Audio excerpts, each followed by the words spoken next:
बिस्मिल्लाहिर्रहमानिर्रहीम। अस्सलाम वालेकुम नाज़रीन। सबसे पहले कुछ आम खबर सुप्रीम कोर्ट से जो पीटीआई को सुन्नी इत्तेहाद कौंसिल यानी कि पीटीआई को रिलीफ मिला है वो कुछ बताते हैं और उसमें उसकी क्या तफसीलात थी, कुछ कार्रवाई, कुछ अहम पॉइंट जो जस्टिस मंसूर अली शाह साहब, जस्टिस अतर मिनल्ला साहब और जस्टिस मोहम्मद अली मज़हर साहब ने कुछ चीज़ें इस्तफसार की वो बताते हैं। केस की अगली हियरिंग कब हो रही है वो भी बताते हैं। और 190 मिलियन पाउंड केस की जो आज इस्लामाबाद हाई कोर्ट में समाअत थी उसकी भी कुछ डिटेल्स आपके साथ हम इस वीडियो में शेयर करते हैं। और आज साइफ़र केस का भी समाअत होगी और फैज़ाबाद धरना जो है कमीशन रिपोर्ट थी उसकी भी कुछ आए हैं, जो रिपोर्ट आई है अभी मुकम्मल उसकी भी कुछ अहवाल आपके साथ शेयर करते हैं, जिसमें काजी फ़ायज़ साहब के इल्ज़ाम जो हैं वो यकसर मुस्तरद ही हैं, क्योंकि उन्होंने अपने फ़ैसले में जो है साबिक DGIS जनरल फैज़ हमीद को ज़िम्मेदार ठहराया था और इस रिपोर्ट में इस तरह की कोई बात नहीं है, ना उनको ठहराया गया। ये क्या तफसीलात है ये सारी आपके साथ हम इसी वीडियो में शेयर करते हैं।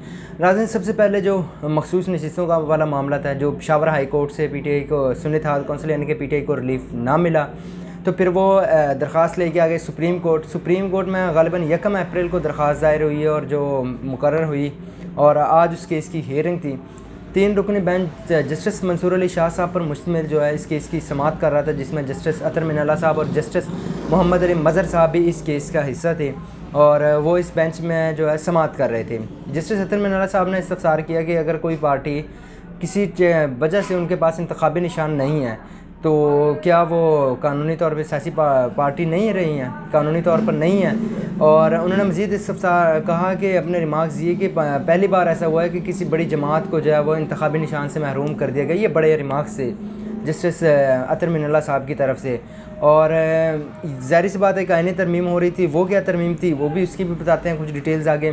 फिर जस्टिस अतर मिनल्ला साहब ने इस्तफसार किया कि क्या कानूनी तौर पे पीटीआई रजिस्टर नहीं है, तो उस पर जो फैसल सिद्दीकी साहब थे वकील, उन्होंने कहा जी वो तो रजिस्टर है, कानूनी तौर पर पीटीआई रजिस्टर है।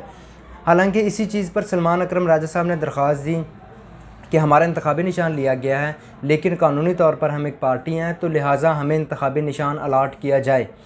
इंतखाबी निशान नहीं था, उसके मतलब थी कि अगर हम कानूनी तौर पर पार्टी हैं तो लिहाजा हमें आज़ाद उम्मीदवार डिक्लेयर ना किया जाए, हमें जो है वो पीटीआई ही आगे लिखा जाए। अगर पीटीआई लिखा जाता तो फिर वो इंतखाबी निशान ना भी होता तो चल जाना था। वही दरख्वास्त उनकी मुस्तरद हुई लाहौर हाई कोर्ट से, फिर वो चले गए सुप्रीम कोर्ट में और सुप्रीम कोर्ट में अभी तक वो दरख्वास्त मुकर्रर ही नहीं हुई। आज की डेट तक वो दरख्वास्त हियरिंग के लिए मुकर्रर ही नहीं हुई। तो ये थी। और इसके बाद फिर जस्टिस मोहम्मद अली मज़हर साहब ने भी इस्तफसार किया कि जो तनासब के लिहाज से ज़्यादा कैसे तकसीम की जा सकती हैं जो ये सीटें हैं, तो उस पर जो है फिर बाद में समाअत मुलतवी हुई। जो अटार्नी जनरल और इलेक्शन कमीशन के हुकाम को तलब किया गया और वो अदालत पहुँचे। जब अदालत पहुँचने पर उनसे फिर बाद में कुछ केस की हियरिंग हुई और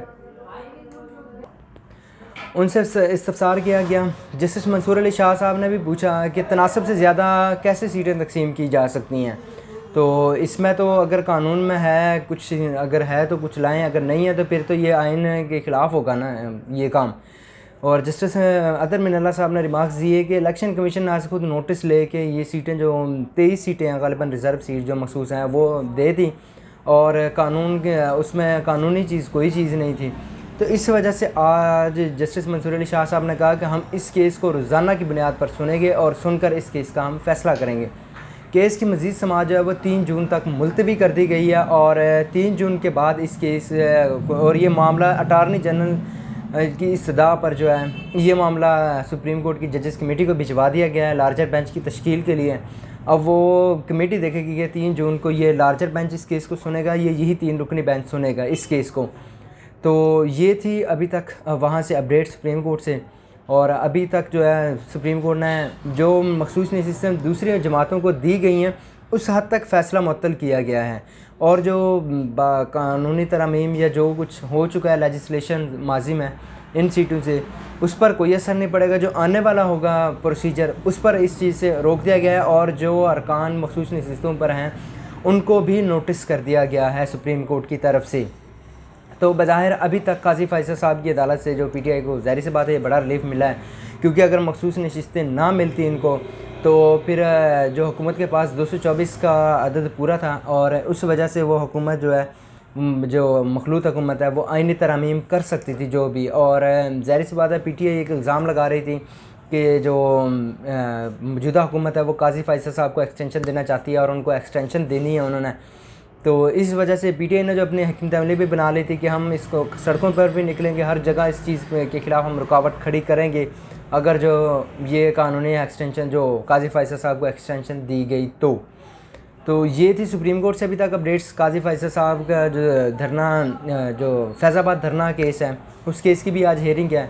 जो धरना कमीशन ने रिपोर्ट दी है उसमें जो काजी फैसल साहब ने उस वक़्त के DGISI जनरल फैज़ हमीद साहब को जो रिटायर हो गए हैं उनको इल्ज़ाम उन पर जो लगाया था कि वो इस केस के जो हैं मरकज़ी हैं, उनकी वजह से ये हुआ है। तो इस वजह से जो फिर जो धरना कमीशन रिपोर्ट आई है उसमें उन्होंने इस चीज़ की नफ़ी कर दिया कि कोई हुकूमत ने इस चीज़ की मदद नहीं की थी, ना ही कोई ऑफिशियल था, वो उन्होंने ख़ुद ब खुद धरना दिया था। लेकिन आज जो सुप्रीम कोर्ट में हेयरिंग है कि उसके बाद पता लगेगा कि इसका क्या बनता है।